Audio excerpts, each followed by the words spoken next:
Today we want to talk about winning, competitions, challenges. What is winning? What is the emphasis of winning? So much emphasis on winning. People enter competitions. We know why. Everyone wants to test themselves. They want to win a medal.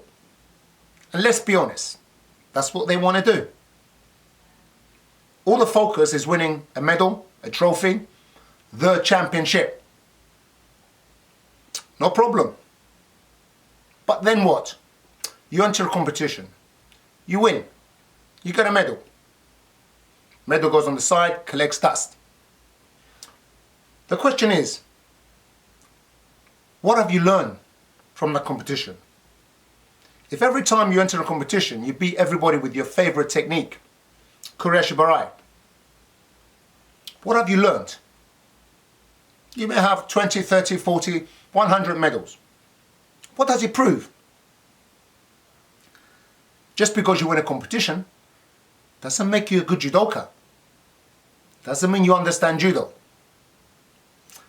Let's look at it slightly from my point of view. The things that I used to do. I knew I could win a competition. No doubt about it. I would go, I can win a competition. I can win 3 competitions a week, no problem.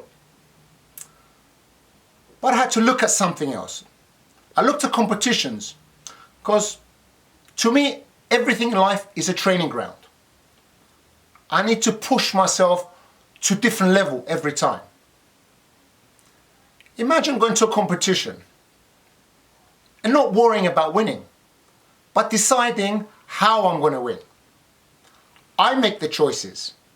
Depending on my opponent's actions, I'm going to put myself to a position, a level that nobody has ever done it before.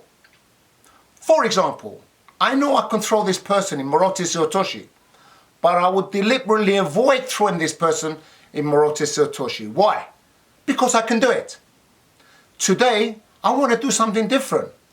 I'm going to throw him in a left-handed Ippon Senagi because I haven't used it for a long time. I know I can throw everybody in Morote Suotoshi. My ideology was to go to a competition and maybe decide on beating everybody with 6 different techniques. That was my goal. I wasn't happy just to beat everybody with Taitoshi. I may go to a competition and decide that this competition I am not going to throw anybody. I'm going to use my skills to do my transitions to take everyone to the ground, and my ultimate goal was to strangle, arm lock and hold them down. To make matters worse, my ultimate goal was to hold them down left-handed, not right-handed. Every time I would go to a competition, I would test myself by giving myself goals. I will not be happy till I've achieved my goals. Now this is a different level. Instead of just thinking of just winning anyway, anyhow, any opportunity, and then imagine what happens to a lot of people. The relief in their faces when they've won, the relief. They can't believe it. Psychologically, they've won this event, this competition or this contest.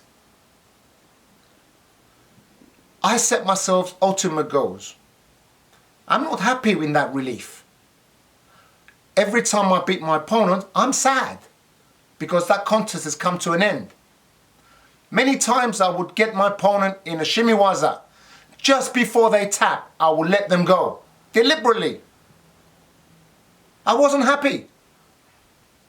I had them in a shimiwaza, kansetsu waza, then I would throw them in taitoshi. I would test my skill to the ultimate limit.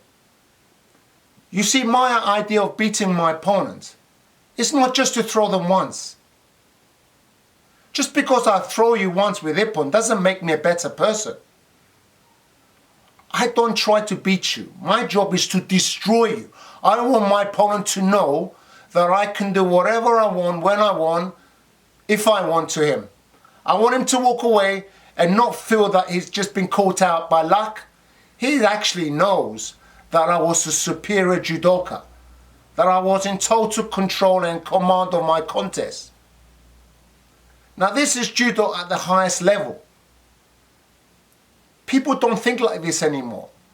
They go there just to win, take that medal home. I deliberately lost competitions because I stuck to my guns and I wanted to do what I wanted to do, and I deliberately lost, but because I did not achieve what I wanted to achieve. Knowing very well I could have won that competition. So when you start looking at competitions and contests, there is another level.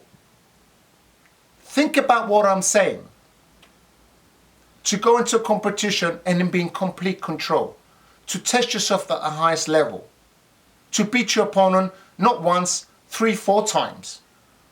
When you come away, then you come away with a superior feeling that you've taken your judo to such a level that you are in complete control of your judo awareness.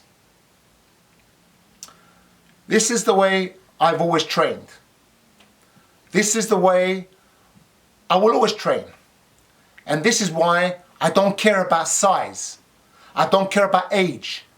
I don't care about grade. I was only a 3rd Q and I can beat any 2nd dan out there. Because I'd always did a lot more than I should have. My awareness was such. So it's just giving you another food for thought. How many levels there are in martial arts. Of course, if you look at judo like a sport and you just want to go and collect medals, might as well go and buy them from the shop. Just because you win a medal doesn't matter. You can be a world champion. I couldn't give a monkey's about it. I will still beat you. Because this person is used to beating people with anything that comes in their way. My level of judo is I choose how I beat you, when I beat you, how many times I beat you. This is Japanese judo. This is my style of judo. This is my way of thinking. I'd like you to maybe start thinking there's a little bit more than meets the eye.